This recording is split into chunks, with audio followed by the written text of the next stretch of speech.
All right, we're at the home of Janine and Bob Danford. We're looking at doing siding work for them.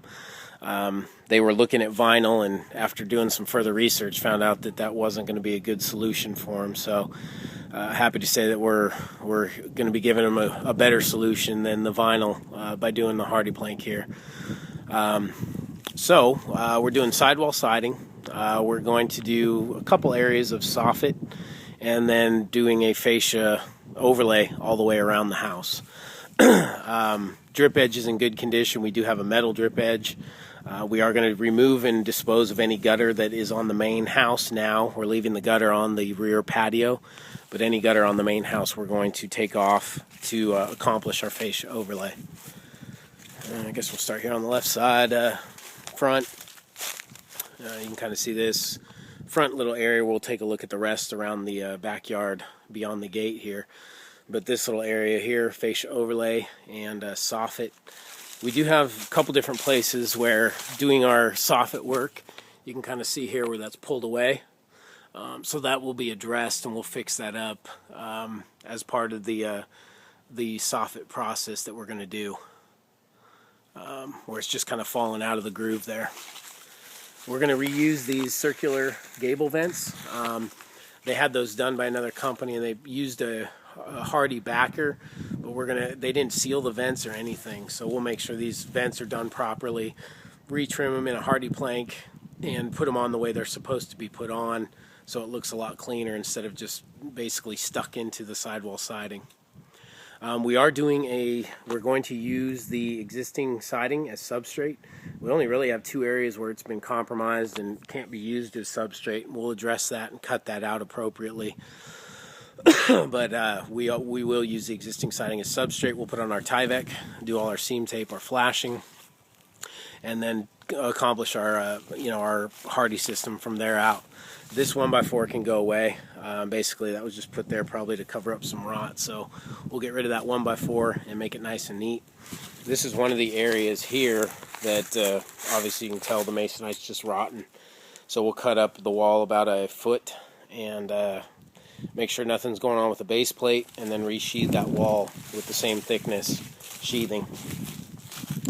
We'll do this area around the front door. As of right now, we are removing and reattaching the storm doors. We have a storm door on the front and the back, so two doors total that we need to take off to retrim the door and the Hardie and then reattach. Possibility of doing we'll probably do a couple doors for them down the road here, but as of right now, that's our scope of work, is just to reattach the same screen doors.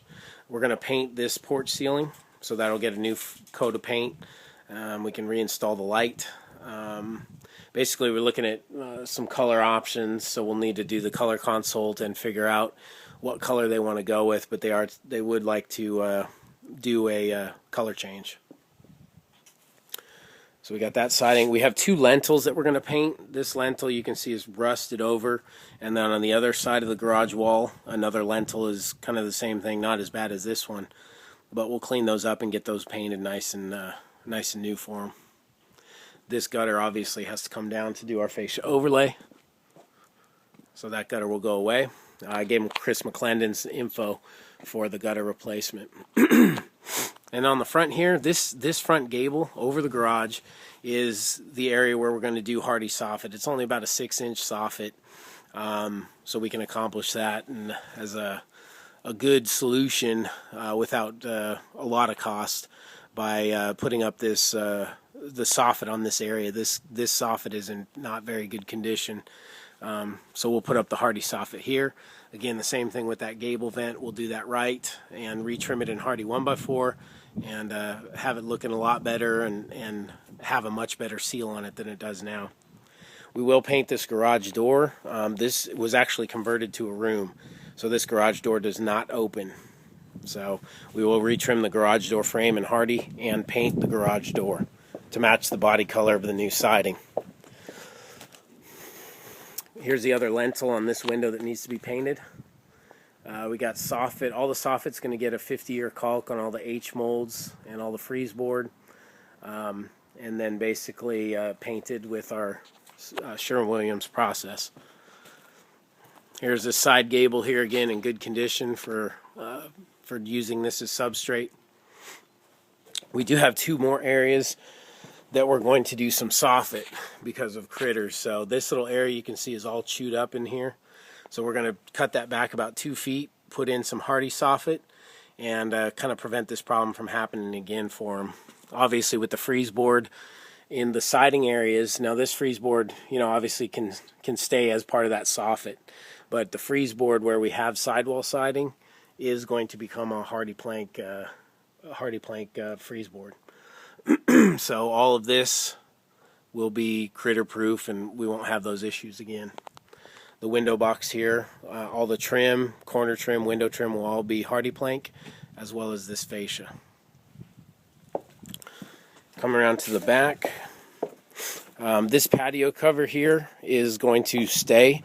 We're going to leave it alone pretty much. It would be a good candidate for a fascia overlay, but we do have a metal drip on there.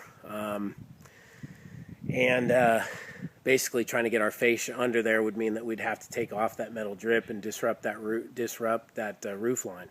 So we're going to leave that alone and just basically paint the fascia to match whatever trim color they go with. But the rest of this will be left alone. The gutters will be left alone. We're just painting the fascia portion. And then you can see all of our sidewall siding below. All the window trim, corner trim, again, will become Hardie 1x4. And really, again, great candidate for using this as substrate. The existing siding.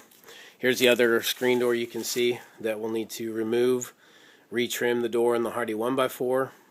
We talked about the butt-to application and why that's so important rather than doing the nail over on the trim.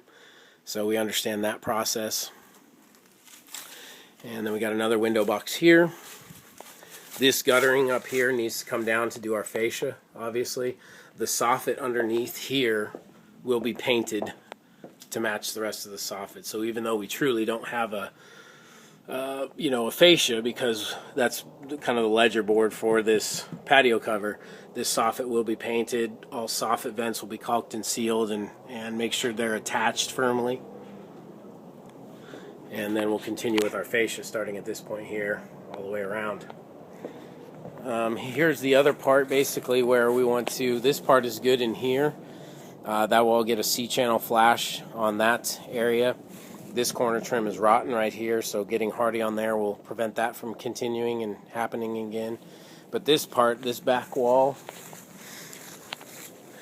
of this portion is where we want to do that tear off, about 1 foot up, 1.5 foot up.